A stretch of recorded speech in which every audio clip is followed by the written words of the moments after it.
અરે ઓછું નાક પણ અસલી નાક. MDH કાશ્મીરી લાલ મરચાની પાવડર. પંચમહાલમાંથી કેવજા વાવાઝોડાના કારણે કેટલાક વિસ્તારમાં વૃક્ષો ધરાશાયી થઈ ગયા. વૃક્ષો ધરાશાયીની ઘટનામાં એક કિશોર સહિત કુલ 12 લોકોની ઈજા પહોંચી.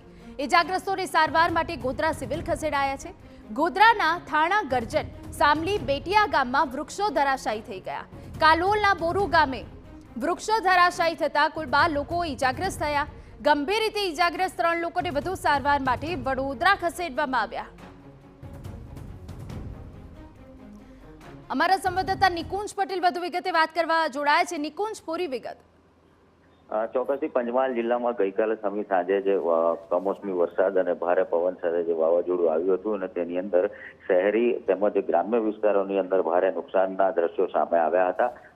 ગઈકાલે જે વાવાઝોડું આવ્યું હતું તેની અંદર ઝાડ પડવા, વીજ થાંભલા પડવા તેમજ જે કાચા મકાનના પતરા ઉડી જવાની જે ઘટનાઓ બની હતી તેની અંદર કુલ જિલ્લામાં 13 જેટલા વ્યક્તિઓને ઈજા પહોંચી હતી. તે પૈકી 3 વ્યક્તિઓને ગંભીર ઈજા પહોંચતા તેઓને વડોદરા સારવાર માટે મોકલવામાં આવ્યા હતા. તો બીજી તરફ જે વાવાઝોડાને લઈને વીજ પોલ પડવાની ઘટના તેમજ જે વીજ વાયરો જે તૂટી જવાની ઘટનાઓ સામે આવી હતી તેને લઈને પંચમહાલ જિલ્લાના મુખ્ય મથક જે ગોધરા શહેરમાં 12 કલાકથી વધુના સમયથી હજુ પણ વીજ પુરવઠો ખોરવાયેલો છે.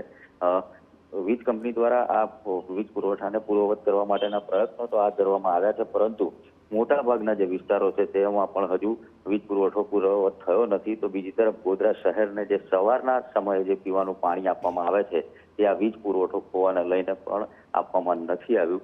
તો બીજી તરફ જે માર્ગો ઉપર ઝાડ પડવાની ઘટનાઓ બની હતી તે ઝાડો હટાવી અને માર્ગને પુનઃ કાર્યરત કરવાની પણ કાર્યવાહી હાલ કરવામાં આવી રહી છે. બિલકુલ આભાર નિકુંજ. તો ગ્રામ્ય વિસ્તારમાં મોટું નુકસાન થયું છે. ઠેર ઠેર વૃક્ષ ધરાશાયી થઈ ગયા, જેના કારણે 12 જેટલા લોકો ઈજાગ્રસ્ત થયા છે. ઝાડ પડવાની ઘટનામાં અત્યાર સુધીમાં 12 લોકો ઈજાગ્રસ્ત થયા છે. તમામ ઈજાગ્રસ્તોને 108 મારફતે ગોધરાની જનરલ હોસ્પિટલ સિવિલ ખાતે લાવવામાં આવ્યા હતા. તમામ ઈજાગ્રસ્તોને પ્રાથમિક સારવાર આપવામાં આવી હતી. 12 ઈજાગ્રસ્ત પૈકી 3 ઈજાગ્રસ્તને વડોદરાની SSG હોસ્પિટલમાં રિફર કરવામાં આવ્યા હતા.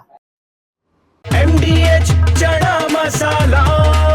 હવે છોલા હોય કે ચોળા, સફેદ ચણા હોય કે કાળા ચણા, બધું મજેદાર બનશે. MDH